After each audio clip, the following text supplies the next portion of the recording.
আসসালামু আলাইকুম, welcome back to cooking story by Mona Lisa.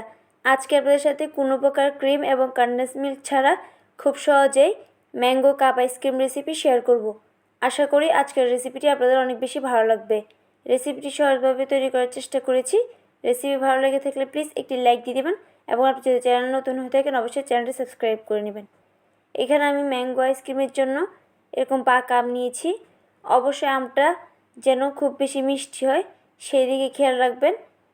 টক আম দিয়ে ম্যাঙ্গো আইসক্রিমটা তৈরি করবেন না, এতে করে আইসক্রিমটা খেতে ভালো লাগবে না। এখানে আমি 3টা বড় সাইজের পাকা আম নিয়ে নিচ্ছি। এবার আমটা আমি স্লাইস করে কেটে এরকম ছোটো ছোটো টুকরো করে কেটে নিচ্ছি, এতে করে আমটা ব্লেন্ড করে নিতে সুবিধা হবে। আমের আটিটা বাদ দিয়ে বাদ বাকি অংশটা আমি এভাবে করে ছোটো ছোটো টুকরো করে কেটে নিয়েছি। এবার আমটা আমি এক সাইডে রেখে দিচ্ছি। এই আমটা আমি পরে ব্লেন্ড করে নিচ্ছি। এখানে আমি নিয়ে নিচ্ছি 1/4 কাপ গুঁড়ো দুধ। এখানে আমি ফুল ক্রিম গুঁড়ো দুধটা ইউজ করছি। এবার দিয়ে দিচ্ছি 2 কাপ পানি। পানিটা দিয়ে খুব ভালো করে গুঁড়ো দুধের সাথে মিশিয়ে নিচ্ছি। এই পর্যায়ে কিন্তু চুলাটা অফ আছে।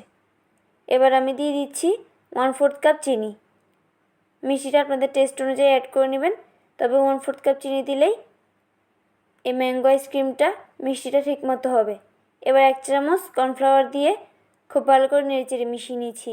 এভাবে আমি দুধটা 4 থেকে 5 মিনিট জাল করে নিব।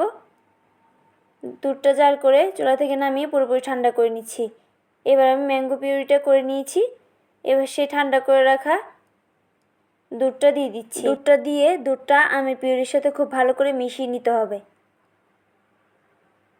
এখানে আইসক্রিমের ঘনত্বটা ঠিক এরকম হবে। এবার আমি আইসক্রিমগুলো জমানোর জন্য এখানে 1 টাইম কাপ ইউজ করছি। এবার এই 1 টাইম কাপে আমি আইসক্রিমের মিশ্রণটা দিয়ে দিচ্ছি। আইসক্রিমের মিশ্রণটা সবগুলো কাপে দিয়ে এবার আমি ঢাকনা দিয়ে ঢেকে দিচ্ছি। আমি আইসক্রিমের কাপে থাকা ঢাকনা দিয়ে ঢেকে দিচ্ছি। তবে আপনাদের যদি আইসক্রিমের কাপের সাথে ঢাকনা না থাকে সেক্ষেত্রে আপনারা ফয়েল পেপার ইউজ করতে পারেন। আইসক্রিমের বাটিগুলো এভাবে ঢাকনা দিয়ে ঢেকে তারপর আমি ডিপ ফ্রিজে 12 ঘন্টার জন্য সেট হতে রেখে দিয়েছিলাম। 12 ঘন্টা আইসক্রিমটা পুরোপুরি জমে গেছে। আপনারা দেখে নিশ্চয়ই বুঝতে পারছেন আইসক্রিমটা কতটা পারফেক্টভাবে জমেছে। আপনারা কোনো প্রকার ক্রিম ছাড়া এবং কনডেন্স মিল্ক ছাড়া খুব সহজেই এই আইসক্রিমটা বাসায় তৈরি করে দিতে পারেন।